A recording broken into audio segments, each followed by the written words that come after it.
My name is Tammy Neiden, and I am the chair of NAMI Iowa's Children's Mental Health Committee.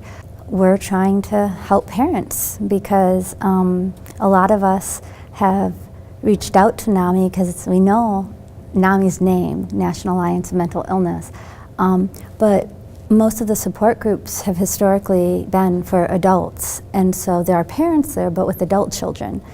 And so I've had so many parents tell me, those meetings are great, and I know I'm going to need them in 15 or 10 years, but I need to talk about elementary school and IEPs, things like that. We've started a system of support online, and we're trying to help people network with each other locally to start support groups. But mainly what our committee is about is advocacy, just trying to reduce stigma, let people know our story, and try to make change, because you feel pretty helpless when you can't help your kid, and there's not a whole lot we can do right now. We're trying so many different med combinations and therapies and so forth, and we go great for a while, and then all of a sudden things aren't okay for a while. They cycle. You can do something about policy. You can do something to help kids in the future, and it gives you just a little sense of control of your world, which is really chaotic. So it's odd to say, but in a way, for many of us, advocacy is very therapeutic. You want to help your kids, and it's something you can do. And the funny thing is, there's a lot of agreement on these things by different stakeholders in that. Everyone agrees we need more providers, we need more capacity in Iowa, all the way from child psychiatrists to respite workers, therapists, psychiatric nurse practitioners that specialize with children. I mean, everything. We just don't have enough providers. So as we were saying, even if people get the children's mental health waiver, they sometimes can't locate any services in their area, and that's not uncommon. We need crisis mobile units. There are some in some cities in the state, but I'm in Iowa City, we don't have one.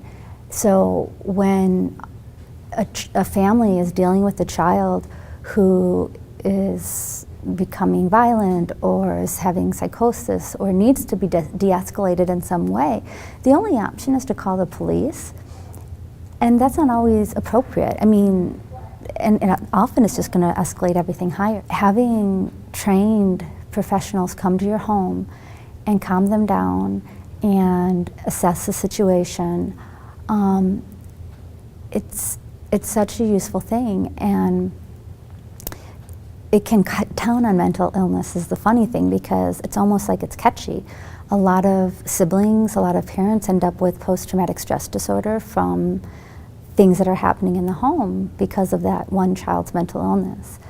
And so it can prevent a lot of those crises. Also, I think the statistic is something like 70% of police calls have a mental illness component. And I've actually I was talking to a police officer because I wanted to send them some of our materials for their state conference, and I asked if he thought anyone would be interested, and oh yes. I mean, think about how difficult this makes the job for police. This isn't what they signed up for, this isn't what they're trained for, and it really puts them in danger, because typically they're trained in how neurotypical humans react, not how somebody who is mentally ill will react. People get hurt because the police make a mistake in thinking of knowing what's going on, but it really shouldn't be the job of the police to come de-escalate a child. There should be something. We need schools. That's a big thing. I think for many of us, schools they make everything worse. And I don't mean the schools are doing things to make things worse. I mean that the school situations that our kids find themselves in aggravate their symptoms. And again, it's not fair to expect teachers to be trained to deal with severe mental illness. They're not equipped. we expect teachers to be everything now, social workers, psychiatrists, you know, we put way too much on them. And what I find we're bumping up against, and it's interesting because it seems like sometimes policy just can be one extreme or the other. It's hard to have a reasoned position.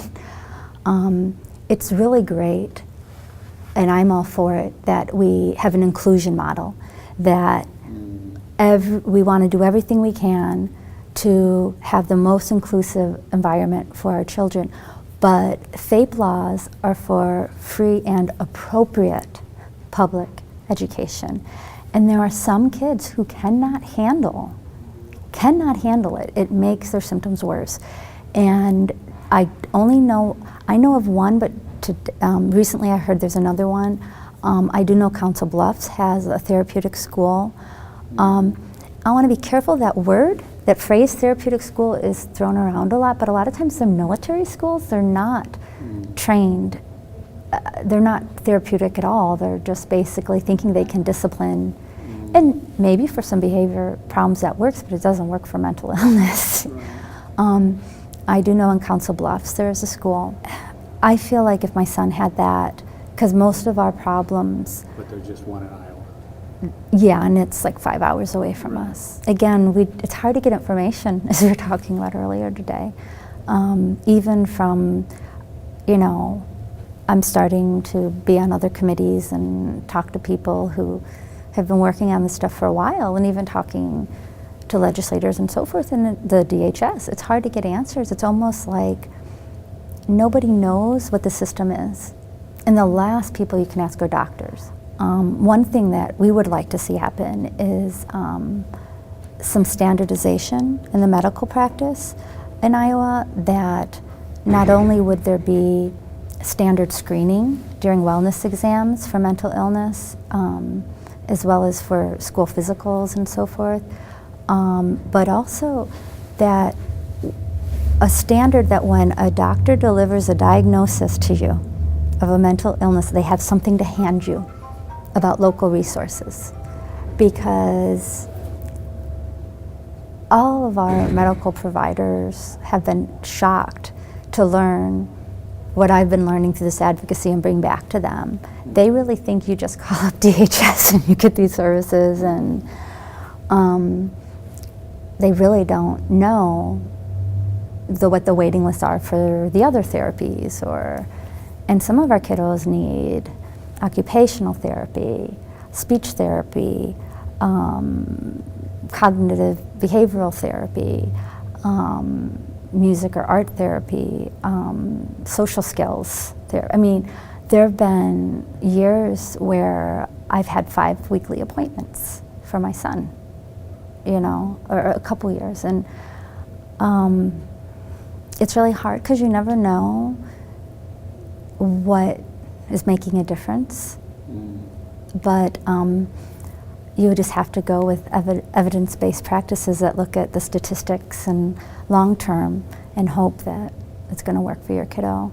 When I think about the money that gets poured into campaigns and that could have totally got rid of all the waiting lists in Iowa. And I think that's what we have to do. We have to think long-term. This isn't going to be solved overnight. I know that. I'm impatient because my son is becoming a young man. I'm impatient, but I understand a lot of these are long-term. We have to think long-term.